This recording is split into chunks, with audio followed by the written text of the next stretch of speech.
তোমরা আমাদের ক্ষমতায় রাখো, আমরা তোমাদেরকে অবাধে লুটপাটের সুযোগ দেব, যা ইচ্ছা তাই করার লাইসেন্স দেব। দেখেন একে একে তারা সেগুলো কিভাবে করেছে। 14 সালের নির্বাচনের সময় এই বেনজির সাহেব, তিনি ছিলেন ঢাকা মহানগরের পুলিশ কমিশনার। আমরা তার দাপট দেখেছি। 14 সালের পরপরই তাকে র্যাবের মহাপরিচালক করা হলো এবং এই 13, 14, 15, 16, 17 তাকে দেখেন বাংলাদেশে বিরোধী দলের কত রাজনৈতিক কর্মীকে এরা ঘরের ভেতর থেকে তুলে নিয়ে গিয়ে গুম করে হত্যা করেছে।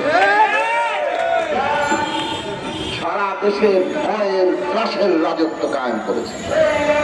জেনারেল আজিজ সাহেব, তাকে বিডিআর এর প্রধান করা হয়েছিল, পরবর্তীকালে যেটা বিজিবি, এই বিজিবির প্রধান করা হয়েছে। 18 সালের নির্বাচনের আগে তাকে সেনা প্রধান করা হলো, আর বেনজির সাহেবকে করা হলো পুলিশ প্রধান, আইজিপি।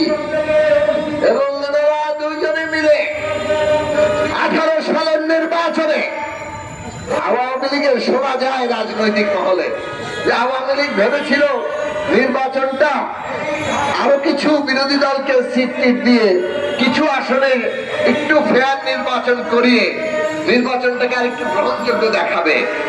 কিন্তু এই আজিজ বেনজির সাহেবরা সেই ব্যবস্থা করতে দেয় নাই।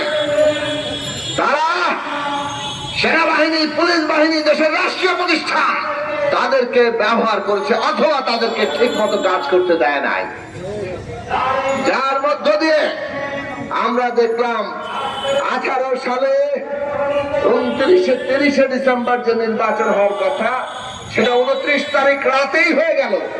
40 ভাগ থেকে 50 ভাগ পর্যন্ত ব্যালটে সিল মেরে মেরে তারা বাক্সে ভরে রেখেছিলেন। সেই বাক্স নিয়ে যাওয়ার সকাল 8টার সময় ব্যালট ভর্তি বাক্স তারা যখন নিয়ে যাচ্ছিলেন, বিবিসির ক্যামেরায় একটু ধরা পড়ে গেছে। এতটাই রাষ্ট্রযন্ত্রকে প্রস্তুত রেখেছেন সমস্ত রাষ্ট্রীয় প্রতিষ্ঠান, আইন শৃঙ্খলা বাহিনী, পুলিশ বাহিনী আর দলীয় গুন্ডা বাহিনী, তারা সবাইকে কাজে লাগিয়ে সবকিছু আগলে রেখেছিলেন।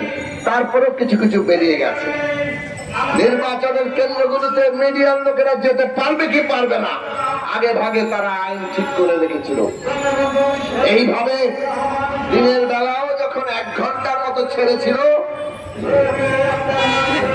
1 ঘন্টা ভোটের জন্য ছেড়েছে, তখন মানুষ যতটুকু ভোট দিয়েছে দেখা গেছে যে সবই তারা বিরোধী দলে ভোট দিচ্ছে। তারপরে তারা আবার ভোট কেন্দ্র বন্ধ করে দিল। মধ্যাহ্ন ভোজনের, দুপুরের খাওয়ার হিসেবে আবার তারা ব্যালটে সিল মেরে এমনই সিল মারলো যে কয়েকটা সংবাদ মাধ্যমে এসেছে বেশ কিছু কেন্দ্রে 100% এবং তার চাইতে বেশি ভোট পড়ে গেছে।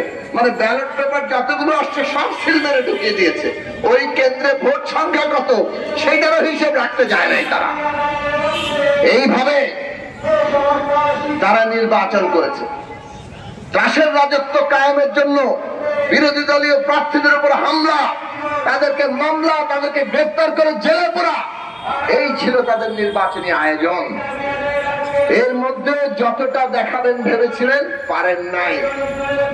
রাতের বেলা ভোট ডাকাতি করে সব আসন আওয়ামী লীগ নিয়ে নিল।